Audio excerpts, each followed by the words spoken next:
தமிழுக்கு நிகர் தமிழே, தமிழனுக்கு நிகர் எவரே.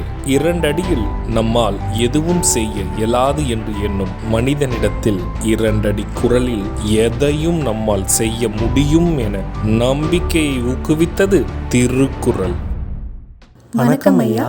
வணக்கம். இன்னைக்கான குறள் என்னங்க ஐயா?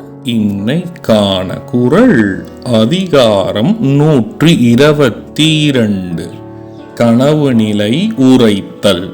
குறள் எண் 1219.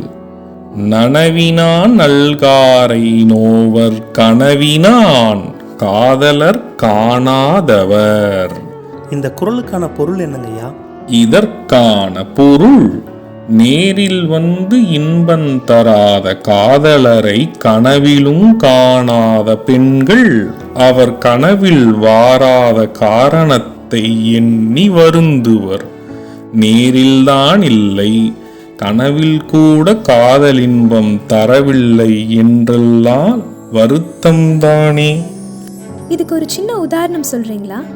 இதற்கான உதாரணம், நேரில் காதலரை சந்தித்து அன்பு காட்ட முடியாத பெண்கள் காதலரை கனவிலும் நினைக்காமல் இருந்து காதலில் வருந்துவார்கள்.